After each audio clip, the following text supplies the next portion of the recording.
Chapter 15, Dr. Jerry Dragoo. Later in his room, when he was supposed to be sleeping, Bat climbed out of bed and pulled his animal encyclopedia from the shelf. He flipped to the S section and found the page labeled Skunk. At the top of the page was a glossy picture of a large black and white skunk nosing along a patch of dirt.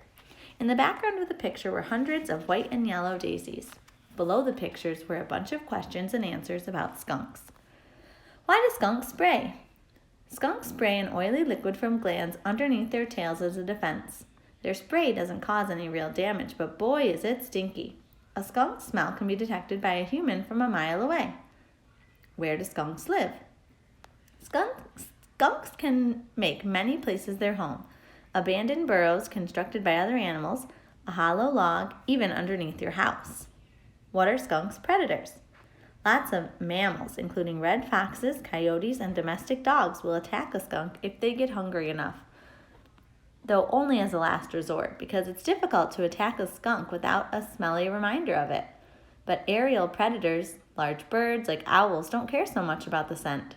For one thing, it's hard for a skunk to spray an attacker from the sky. For another, many birds of prey have little or no sense of smell. Finally, Bat got to the last and most important question. Do skunks make good pets?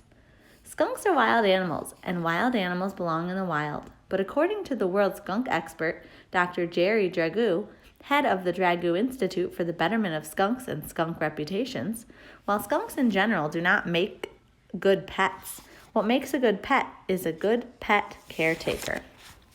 Bat closed the book. He put it back on the shelf, right where he always put it, next to his Lego pyramid. Dr. Jerry Dragoo, world skunk expert. Bat liked that name. He liked doctors because they usually knew lots of useful things.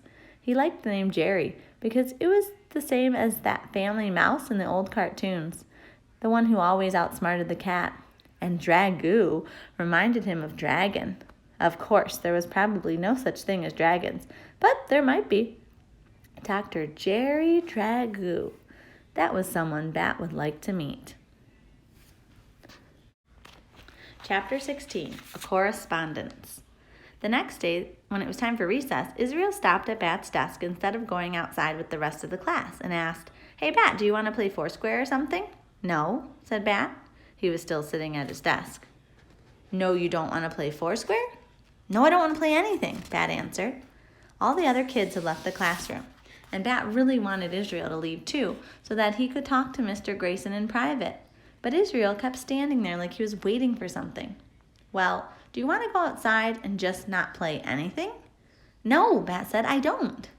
Israel stood next to the desk for a moment longer, sort of smiling, like he was waiting for Bat to say something more. But what could he be waiting for Bat to say?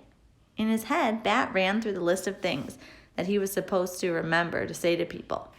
The list included, "Excuse me, I'm sorry, please, may I, thank you." "Thank you," said Bat. Okay, said Israel, and he shrugged and then finally left. After Israel was gone, Bat went up to Mr. Grayson's desk. Mr. Grayson had a stack of their current events assignments in front of him, and he was making comments on each one in a green felt-tip pen. "Mr. Grayson," Bat said, "I need your help." Mr. Grayson put the cap of his pen on and set it down. "I'm all ears," he said. That was a funny expression, and for a second, Bat pictured Mr. Grayson made entirely of ears, with ears for his eyes and ears for his nose and 2 tiny rows of little ears for his teeth. "Well," said Bat, "let me tell you about Thor." And then Bat told Mr. Grayson everything about the skunk kit, about how Mom had brought him home after his mother had died, about how he drank puppy formula because there was no skunk formula, about how he went to the bathroom and how he needed to eat every 2 hours, and how when Mom first brought him home, he was almost all pink, but now his black fur was starting to grow in, and most of all, how Bat loved him. "He sounds pretty great," Mr. Grayson said. "Yes," said Bat. "He is more than pretty great. He is all the way great. So how can I help you, Bat?"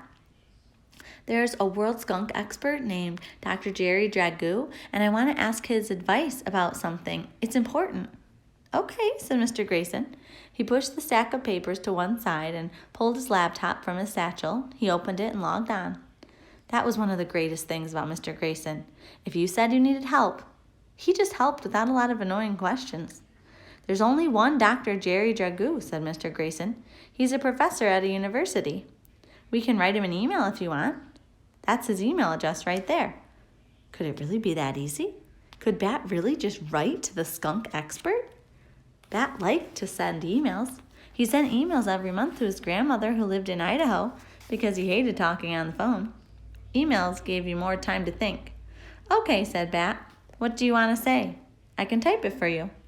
Mr. Grayson clicked on his email icon and typed in the address. That's all right, said Bat. I like to type. Mr. Grayson let Bat sit in his chair. Bat typed, Dear Dr. Jerry Dragoo. Mr. Grayson said, You can just write Dear Dr. Dragoo. People don't usually put a person's first name and last name when they start a letter. People don't usually have a name as cool as Dr. Jerry Dragoo, Bat said. Mr. Grayson laughed. Can't argue with that. Bat went on. My mom brought home a baby skunk. She is a vet and she had to help him be born. His mother died, but she didn't have any diseases and neither does he. His name is Thor. I want to keep him as a pet because I know I can be a good pet caretaker. Even if I can't keep him forever, I want to at least keep him until he goes back home to the wild, not give him to the skunk rescue people. Please write back and say I can, so I can tell my mom that a skunk expert says yes. Then she will probably let me keep him. Is that okay? Bat asked. Mr. Grayson didn't answer right away, so Bat turned to look at him. Mr. Grayson's face was squinched up like he was trying not to laugh, or maybe like he was going to cry. Mr. Grayson? Bat asked. What's wrong? Nothing's wrong, Bat. That's a very nice email. I will be interested to hear what Dr. Dragoo says. Me too, said Bat. At the end of the email he typed, Sincerely, Bixby Alexander Tam. People call me Bat.